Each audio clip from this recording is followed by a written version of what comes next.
शासनाकडे आपण पाठपुरावा केला आणि आता 5,000 रुपये ज्येष्ठ कलावंतांना पेन्शन मिळते आहे.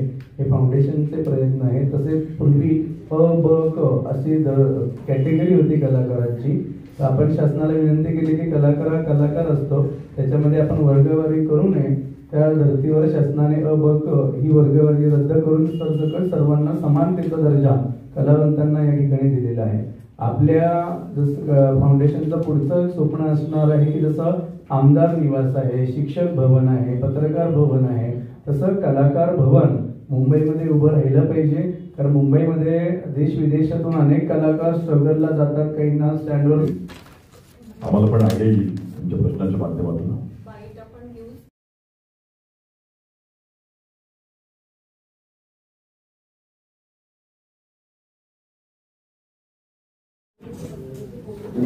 नमस्कार. ऑल आर्टिस्ट फाउंडेशन महाराष्ट्र ही कलेच्या विविध घटकातील कलावंतांसाठी काम करणारी संस्था आहे.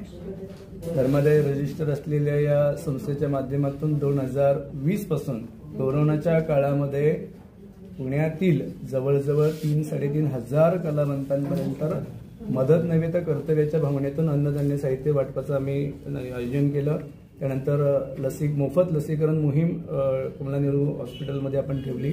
त्यानंतर रक्तदान शिबिर, कलाकारांचं रक्तदान शिबिर मोठ्या प्रमाणात आपण सामाजिकतेचं भान ठेवून केलेलं आहे.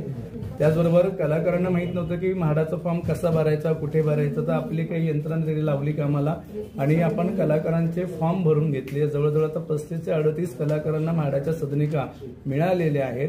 त्याच धर्तीवरती ऑल आर्टिस्ट फाउंडेशनचे सभासद जे आहेत त्या सभासदांना आपण 10 लाख रुपयाचा अपघाती विमा दरवर्षी देतो. सर्पदंश, विजेचा धक्का लागणे किंवा रोड ऍक्सिडेंट किंवा पाय घसरून पडणे या सगळे क्लेम त्या इन्शुरन्समध्ये त्या ठिकाणी लागू आहे. तसेच ज्येष्ठ कलाकारांना पूर्वी 2200-2700 रुपये पेन्शन मिळायची, आता आपण ती जवळजवळ 5,000 रुपये शासनाची सातत्याने झगडून पाठपुरावा करून फाउंडेशनच्या माध्यमातून ती झालेली आहे.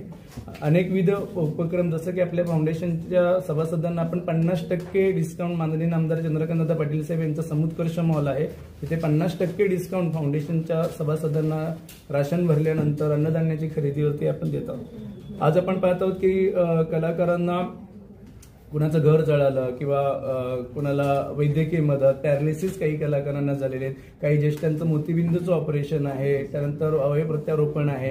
ते सगळ्या गोष्टी ज्या आरोग्याच्या निगडीत आहेत या फाउंडेशनच्या वतीनं मोफत पुरवल्या जातात. या विश्वासाच्या जोरावरती आज महाराष्ट्रामध्ये ऑल आर्टिस्ट फाउंडेशनचे 850 सभासद अधिकृत आहे. 1500 रुपये आपण त्यांच्याकडून फी घेतो, 750 रुपये पॉलिसीला जातात, 700 रुपये वर्षभराचा जो खर्च आहे त्यामध्ये आपण करत आहोत.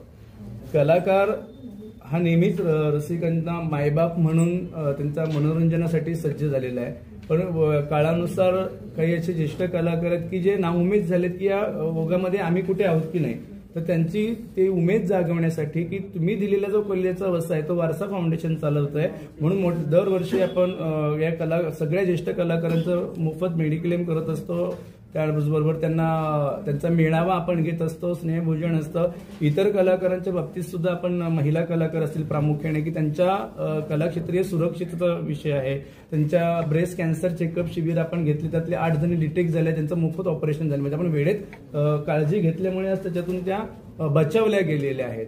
तर ही सतर्कता फाउंडेशनमध्ये आहे आणि याच धर्तीवर आपण शनिवारी 11 जानेवारी 2025 रोजी सायंकाळी 6 वाजता महाराष्ट्राचे भारताचे लोकप्रिय गायक सुदेशजी भोसले हे आपल्या संस्थेच्या कार्यावरती प्रभावित होऊन त्यांनी विनामूल्य असा कार्यक्रम करण्याचं सांगितलेलं आहे की मी तुमच्या संस्थेसाठी, आपल्या संस्थेसाठी कार्यक्रम करायला तयार आहे. मेलडी मेकर्स सारखा पहिला ऑर्केस्ट्रा जो भारतातला आहे ते संगीत संयोजन त्यांनी केलेलं आहे. याचं तिकीट विक्री यशवंतराव चव्हाण नाट्यगृह, बालगंधर्व रंगमंदिर, करंट बुकिंग गणेश कला क्रीडा आणि बुक माय शोला असणार आहे. हा जो निधी आपण याच्यातून मिळणार आहोत हे मदत नव्हे तर कर्तव्याच्या भावनेतून आहे. कारण संस्थेला अनेक लोकांपर्यंत पोहोचायचं आहे, जास्तीत जास्त हातभार लावायचा आहे. महाराष्ट्रातील कलाकार आज संस्थेकडे अपेक्षेने बघतात, अनेक अडचणी आहेत. तर हा निधी या कलाकारांच्यासाठी योग्य त्याचा विनियोग आपण करणार आहोत, त्याचा सदुपयोग आपण करणार आहोत. या दृष्टिकोनातून आपल्या माध्यमातून, आपल्या चॅनलच्या माध्यमातून मी जाणकार पुणेकरांना विनंती करतो की आपण सर्वांनी आपण काढलेल्या तिकिटातून आपलं मनोरंजन होणारच आहे, पण त्याचबरोबर आपलं एक सामाजिक कार्य सुद्धा होणार आहे, आपल्याकडून एक चांगलं पवित्र दान सुद्धा त्या ठिकाणी होणार आहे। त्यामुळे निश्चितपणे आपण सर्वजण या कार्यक्रमाला हातभार लावाल। कलाकार नेहमी रसिकांसाठी उभा असतो, आज रसिक मायबाप नेहमीप्रमाणे कलाकारांच्या सोबत उभे राहतील, पाठीशी उभे राहतील माझा विश्वास आहे। कारण आश्रय तुम्ही दिला म्हणून ही कला दिसली, जोवर कृपा तुमची तोवर फिकीर आम्हाला कसली।